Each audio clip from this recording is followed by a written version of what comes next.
আমার নিজের সাথে হওয়া, এটা বলতেছি। আমার মাদ্রাসার এক শিক্ষক একদিন আমার ডাক দিয়ে বলে, ভাই আপনার একটা ভিডিও দেখাই। তার মোবাইলের মধ্যে কোনো এক আরব দেশের এক টেলিভিশনের প্রোগ্রাম, তার মোবাইলে ভিডিওটা। আমারে বলে, আসেন একটা ভিডিও দেখায় আপনারে। তো দেখি কি, একটা ছোট্ট বাচ্চা, বয়স বড়জোর 13-14 হবে, অন্ধ, চোখ লেপটানো অন্ধ, আরবিতে বলে মাকফুফুল আইন, এটা চোখ ভেতরে ডাবা, বুঝছেন না? চোখ একদম লেপটানো, ভেতরে কি গর্তের মতো, বয়স বড়জোর 13-14, ছোট্ট বাচ্চা। তো যিনি প্রোগ্রামটা পরিচালনা করছেন, সঞ্চালক পরিচালক, তিনি বাচ্চাটাকে জিজ্ঞেস করতেছেন, আয় যুবক ভালো করে বুঝ, শোন। তিনি বাচ্চাটাকে জিজ্ঞেস করতেছেন, আচ্ছা তোমার যে চোখের নিয়ামতগুলো নাই, তুমি কি আল্লাহর কাছে নিয়ামত ফেরত চাও? তো বাচ্চাটা ভাবলে সেন জবাব দিয়ে দিল, না আমি এই নিয়ামত ফেরত চাই না। আমি তো অবাক হয়ে গেছি, বলে কি? তো ভাবলাম, আহারে বয়স কম, ম্যাচুরিটি আসে নাই, বুঝ আসে নাই, যে চোখের নিয়ামতের কত দাম বুঝে নাই, এই জন্য হয়তো মানা করে দিচ্ছি। তা আমি তো ভিডিও দেখে অবাক হয়েছি, কিন্তু বাচ্চাটা, এই উপস্থাপক, তিনি তো সামনাসামনি, তিনি তো আরো বেশি অবাক হওয়ার কথা, তাই না? তিনি খুব অবাক বিস্ময়ে জিজ্ঞেস করলেন, জানতে চাইলেন, লিমাযা, আরে কেন তুমি এই নিয়ামত ফেরত চাও না?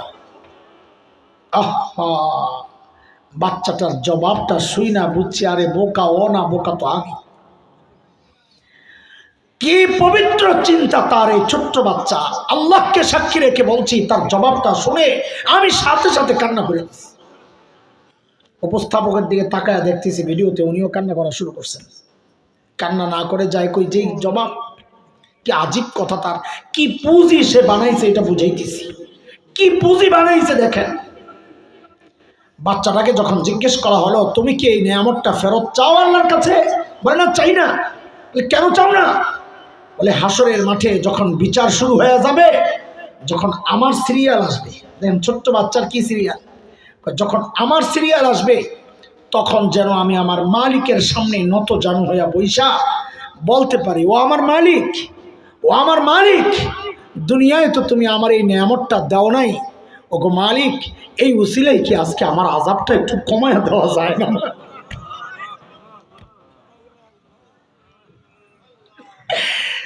আমি তো কাঁদতেছিলাম উল্টা চিন্তা করে, যাহারে ঠিক উল্টা প্রশ্নটাই যদি আমার প্রতি আসে, ঠিক উল্টা প্রশ্নটাই যদি আমাকে করা হয়। কি প্রশ্ন? আমার যখন হিসাব দেওয়ার পালা আসবে, আমি যখন আমার মালিকের সামনে দাঁড়াবো, তখন যদি আমার মালিক আমাকে জিজ্ঞেস করেন, এরে হাসান জামিল, দুনিয়ায় তো তোর চোখের এই নিয়ামতটা দিছিলাম, তুই তো এই নিয়ামত ভোগও করছস, এখন আযাবটা একটু বাড়াইয়া দেই, তো আমি কি জবাব দিব? তোকে তো জবানের নিয়ামত দিছিলাম, তুই তো নিয়ামত ভোগও করছস, এখন আযাবটা একটু বাড়াইয়া দিই, তো আমি কি জবাব দিব? এর যুবক, তুমি কি জবাব দিবা? বাবা আপনি কি জবাব দিবেন বলেন? কি পুঁজি বানাইছেন বলেন? কোন পুঁজির ভরসায় আমার নিশ্চিন্ত জীবন যাপন করছেন বলেন? হ্যাঁ, নবী আলাইহিস সালামকে জিজ্ঞেস করা হয়েছে, আপনার সবচেয়ে প্রিয় কে? তো নবী বলেছেন আয়েশা। বলে পুরুষের মধ্যে? বলে আবুহা, তার বাবা আবু বকর। আল্লাহর নবীর সবচেয়ে প্রিয় দুইজন মানুষ, বাপ বেটি, দুইজনই জান্নাতের সুসংবাদ পাওয়া, অথচ আল্লাহর সামনে দাঁড়ানোর ভয়ে কি করতেন? কি আসছে রিওয়ায়াতে, আম্মা জান তো কাঁদতেন কাঁদতেন কাঁদতেন আর বলতেন, ইয়া লাইতানি কুনতু নাসিয়াম মানসিয়া, আরে আমি যদি নিঃশেষ হয়ে যাইতাম, আমি যদি নাই হয়ে যাইতাম, তো আল্লাহর আদালতে দাঁড়াইতে হইতো। বাবা আবু বকর তো আরো আগায়া দূরে নির্জনে যায় নিজের ধিক্কার দিয়ে দিয়া কাঁদতেন আর বলতেন, ইবনা আবি কুহাফা, এরে আবু কুহাফার বেটা, মানুষ কেন হইলি, মানুষ কেন হইলি, এখন হিসাব কেমনি দিবি? গাছের পাতার দিকে তাকায় তাকায় আবু বকর কাঁদতেন আর বলতেন, ইয়া লাইতানি কুনতু ওয়ারাকা মিনাশ শাজারা তুদাকাল, হায় মানুষ না হইয়া যদি গাছের পাতা হইতাম, তো জীবজন্তু আমারে চাবায়া চাবায়া খায়া ফেলতো, আমার আর হিসাব দেওয়ার তো না। এমন চিন্তা হওয়ার কথা তো আমার মতো জালিমের, অথচ আমি তো বটেই। অধিকাংশের চেহারার দিকে তাকাইলে মনে হয় না মানুষটার আখিরাতের কোনো চিন্তা আছে। কেন রে ভাই, আমি জানতে চাই কেন? আরে আম্মা জানতো জান্নাতের গ্যারান্টি পাওয়া, আমাকে আপনাকে কে গ্যারান্টি দিল যে আমাদের মৃত্যুর যন্ত্রণা হবে না? আবু বকর তো জান্নাতের গ্যারান্টি পাওয়া, আমাকে আপনাকে কে গ্যারান্টি দিল যে আমাদের কবরের আযাব হবে না?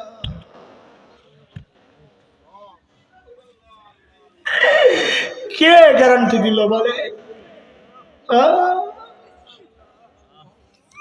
কোন ভরসায়, কোন পুঁজির ভরসায় এইভাবে নিশ্চিন্ত জীবন যাপন করছে? পুঁজি যে নাই তা না, পুঁজি তো আছে, পুঁজি আছে, আছে গুনাহ গুনাহ গুনাহ গুনাহ।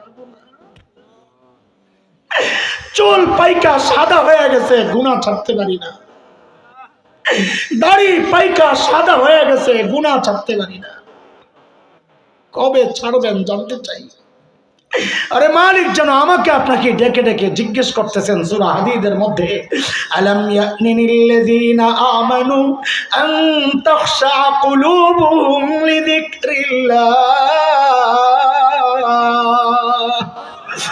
ওরে ইমানদার, আল্লাহর ভয়ে তোর অন্তরটা কেঁপে ওঠার সময় কি হয় নাই? যুবক, তুই ভাবিস না আল্লাহ তোকে চুল দাড়ি পাকা পর্যন্ত সময় দিবেন? না রে বাপ না। কত বাবাকে দেখলাম সন্তানের লাশ কাঁধে নিয়ে যাইতেছে। আরে কার কখন ডাক চলে আসে কে জানে? কে জানে এই মজলিসে এমন কেউ আছে যার মৃত্যুর পরোয়া করে, যার কাফনের কাপড় দোকানে এসে বসে আছে এখানে। কে জানে কালকে খবর পাইতে পারেন বয়ান করে গেল হাসান জামিল তো দুনিয়ায় নাই। কোন আমলের ভরসা এইভাবে নিশ্চিন্ত জীবন যাপন করছি দোস্ত? হ্যাঁ, আরে কার নাফরমানি করতেছি একটু চিন্তা আছে মাথায়? কার? ওই মালিকের যিনি আমাকে আপনাকে এত ভালোবাসে। কত ভালোবাসে ভেবেছি কখনো? আহা, কত ভালোবাসেন আমার মালিক। আমি আপনি যখন দরজা জানলা আটকায়া ভেতরে গুনাহ করি, এই ভেতরে গুনাহ চলতেছে, আর আমার মালিক দরজার নিচে দিয়া বাতাস আর অক্সিজেন পাঠাইয়া দেন যেন আমি ভিতরে মইরা না যাই।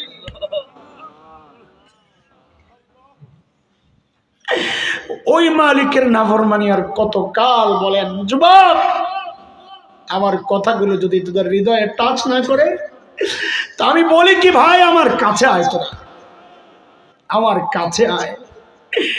আমার বুঝানোর আর ক্ষমতা নাই।